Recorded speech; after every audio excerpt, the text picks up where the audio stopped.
Good afternoon. It is Monday, December 12th, 2022. This is your Fade to Black breaking news. I am Jimmy Church. On this day in history in 1913, 2 days after it was stolen from the Louvre, by the way, in Paris, Leonardo da Vinci's masterpiece, the Mona Lisa, is recovered inside Italian waiter Vincenzo Perugia's hotel room in Florence, Italy. Here's your Fader fact today. France banned serving alcohol with school lunches in 1956, but only for kids under the age of 14. And that is your Fader fact. Let's get to the breaking news. Huge news announced yesterday. For the first time ever, U.S. scientists at the National Ignition Facility at Lawrence Livermore National Laboratory in California successfully produced a nuclear fusion reaction, resulting in net energy gain. The United States Department of Energy is expected to officially announce the breakthrough tomorrow. The result of the experiment would be a massive step in a decades-long quest to unleash an infinite source of clean energy that could help end dependence on fossil fuels.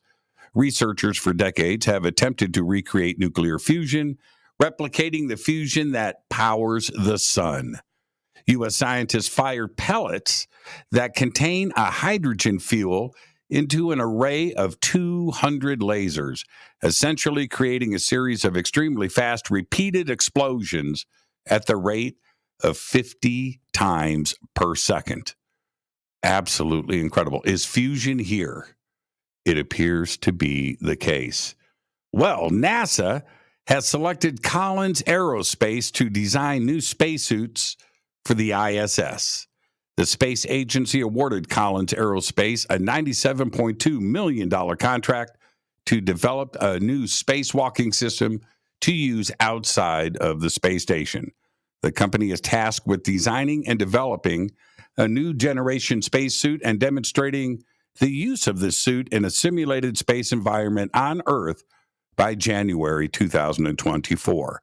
Afterwards, NASA can extend the contract for a demonstration of the spacesuits outside of the ISS by April 2026, where it will be worn by crew members. Down in Guatemala, Guatemala's Fuego volcano erupted yesterday, releasing a plume of ash and smoke into the air. The volcano overlooks the tourist city of Antigua and is one of the region's most active volcanoes. In June 2018, almost 200 people were buried by volcanic ash and mud during a violent eruption of fuego. Well, it happened last night. Tech billionaire Elon Musk was met with a mixture of boos and cheers from an audience at a Dave Chappelle comedy show last night. The comedian brought the Tesla CEO out on the stage as a special Punchline Comedy Club event at the Chase Center in San Francisco. I've seen the videos. In one of those videos shared on Twitter, the crowd can be heard jeering Musk, which his recent purchase of the social media platform Twitter attracted criticism due to concern about mass layoffs and looser content moderation. It appears in the video he was literally booed off stage. Libyan Abu Aguila Mohammed Masoud Kier al-Marimi, that's his name, accused of being involved in making the bomb that destroyed the Pan Am Flight 103 over the town of Lockerbie in December 1988, is now in U.S. custody. Authorities in the United States and Scotland announced everything yesterday. The U.S. charged al-Marimi for his alleged involvement in the bombing 2 years ago. The attack killed 270 people as the bomb detonated over the Scottish town as it flew from London to New York City. Indonesia's controversial sex laws will not affect foreign tourists visiting Bali. I announced this last week, and officials have confirmed everything in a statement issued earlier today. Now, Balinese Governor Wayan Koster announced, and I quote, Bali is business as usual, comfortable and safe to visit. We are looking forward to welcoming visitors to our Balinese hospitality and advise all parties not to deliver misleading statements regarding the Indonesian criminal code that might disrupt Bali tourism. He went on to say, you can have sex with whoever you want, end quote. The United States Air Force has carried out the first successful test of its air-launched hypersonic missile. The air-launched rapid response weapon, also known as Arrow, was launched from a B-52 off the coast of California yesterday.